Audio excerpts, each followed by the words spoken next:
Hello everyone and welcome back to my channel. Today we will be making a cream cheese pound cake.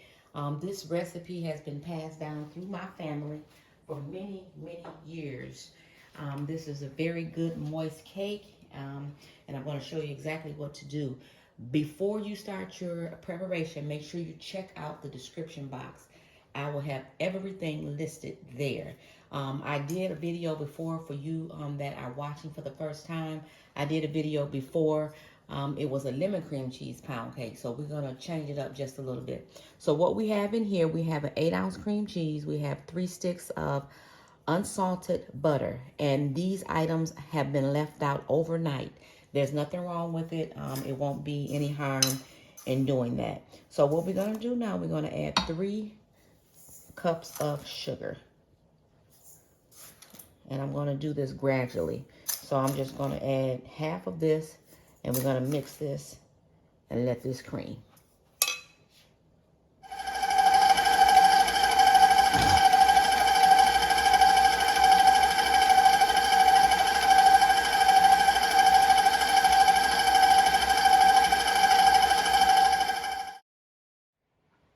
Now I am going to add the remainder of the sugar. And this is just regular granulated sugar. So we're going to add all of this in here. And then we're going to finish whipping it up.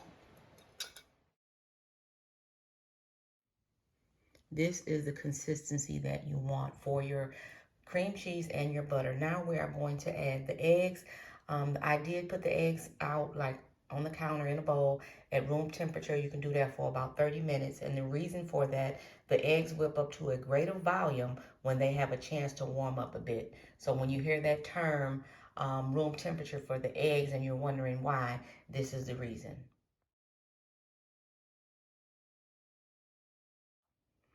This is what your batter should look like now. It went from the fluffy look to a more thinner look.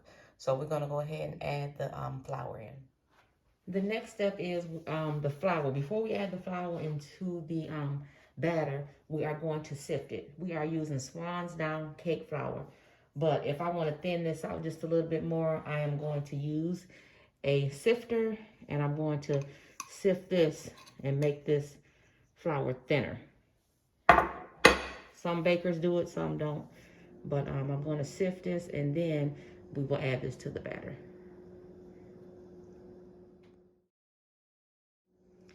Okay, I want to show you the difference between the sifted flour, which is in this bowl, and then the flour that I have, that I sifted before I sifted it.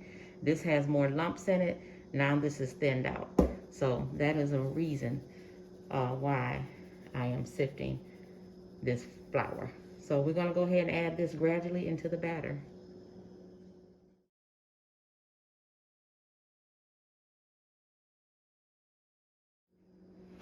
Okay, I do want to point this out. As you see all around the bowl here, you see flour still there. So this is when you want to take your spatula and just kind of bring everything down in the bowl, because you want all of your ingredients to be in the mix. Stuff will accumulate up, around the bowl. So you just want to scoop that down and get all of your ingredients to come in. So we're going to mix the rest of the flour in. The batter has a different look now. We have added more ingredients. The more you add, the batter changes its look. The last ingredient that we are going to add are the extracts. This is key to making your cake really have a good flavor. I used butter, almond, vanilla, and lemon. There is no limit on what types of flavor you want to use. Only if you have a nut allergy, then you need to be careful on what you use. So I'm going to put these in here, and then we're going to mix this up, and then we're almost done. I hope that you enjoyed this video. Please like, comment, share, subscribe, and hit that notification bell so every time I post, you will get a notification. Take your time, put some love in it, and everything will come out just fine.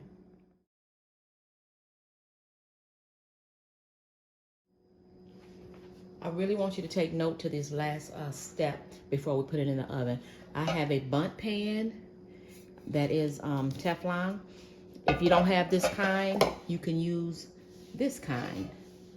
But these are the only two that I've used that work. Because the thing about this cake, it is not a regular cake. The volume is so high. After it gets done, it's going to be pretty thick. So you want something that has a lot of depth to it.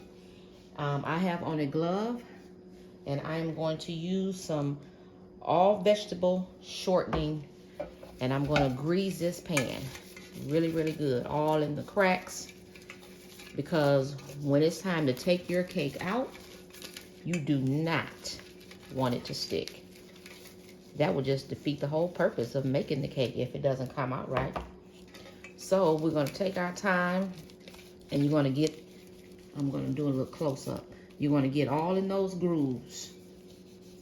Sometimes I use a paper towel, but that would tear sometime on you. So I'm just going to use this glove. And you want to grease that really, really good. Some people may use the non-stick spray, but this works for me. I don't have to worry about anything sticking. This is going to glide out just really well. So I'm going to put all of that in there. Now I am going to take just some all-purpose flour. And I want to coat this and get that flour all inside of the pan. And basically you just kind of shake it around. So I'm going to finish this up, and then we'll get ready to put it in the oven. Pan is all ready to go. So now we're going to put all of this batter in here. And woo, this looks, look at that. This is going to come out so good. As I stated earlier, everyone, this is not an ordinary cake. It is not a boxed cake. It is not a Sam bought cake, a Walmart bought cake, a Kroger bought cake. This is a cake that tastes so good and so moist. And it's from scratch. So you have to really slow down and take your time. Don't rush. Don't multitask while you're making this cake, because you want everything to be just right. It will even itself out in the oven, so you don't have to worry about, oh, did I put too much on this side? Did I put enough on that side? Once it gets in the oven, it will spread itself out. So we're going to get all of it out as much as we can. You see how the cake is already almost at the top already, and it's not even done. So that lets you know how thick it's going to be. Probably about 4 or 5 inches. I'm not sure. I never measure it, but it's all important on following the steps. You don't want to just put your butter in the microwave and heat it up real fast if you're in a rush. You want to take your eggs out prior so that they'll be more fluffier at room temperature. So all of those steps are very, very important. So in the oven we go. I am going to cut the oven on to 300. You cook this cake on that temperature because you don't want it to cook too fast. Do not, I repeat, do not preheat your oven. So I'm going to hit bake, and I'm going to hit 300.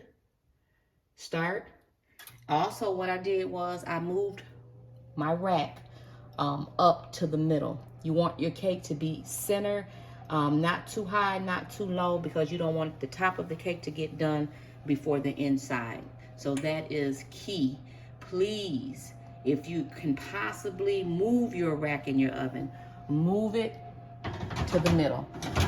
Okay, so we're gonna let this cook about 1 hour and 30 minutes, and then we're gonna check it to see if it needs to cook anymore. The cake is done. It took 1 hour and 30 minutes. I will let this cool off for about maybe 5 minutes or so, and then I'm gonna flip it out, and then we're gonna put some icing on it. We are going to do a flip. So I have a piece of wax paper here, something big like a plate. This is a charger. And we're gonna move the cake over because it's still hot. And I'm gonna lay that right across there.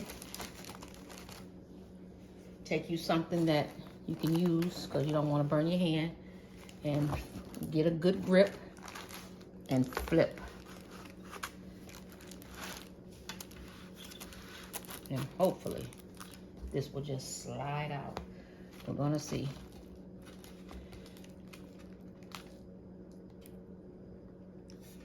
Perfect. Oh my goodness. That is absolutely perfect. That is why it is very important to grease your pan. Can't even talk this morning. Grease your pan. Now we're going to put some drizzle icing on it. I have just some vanilla icing. I put it in the microwave for just a few seconds, and then we're going to drizzle. Just put it in there long enough just to drizzle. And this is basically how all of this works.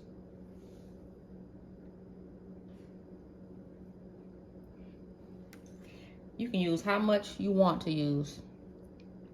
You want to do a light drizzle, or you want to do more than that. It's totally up to you. Like I say in my previous videos, no wrong or no right way. Just follow all of the details that I gave you, and you should have a, you know, this should be a success for you, especially if this is your first time doing one. If you follow my instructions, no one will know that this was your first time. So we're gonna do this all the way around.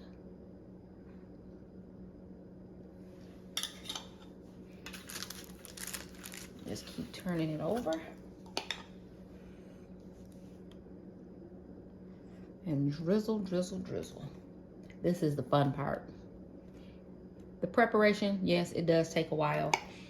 But once you see your finished product, it makes you happy inside that you perfected it.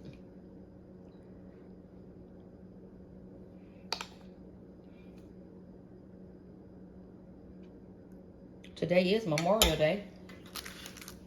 So, we're gonna see if anybody wants to make this. You won't have time to put your butter out though.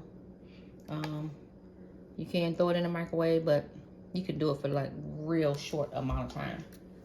You don't want to make it real soupy, your butter.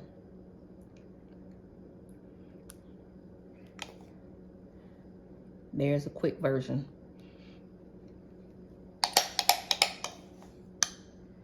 All right, we're all done with this. We're gonna slice it now.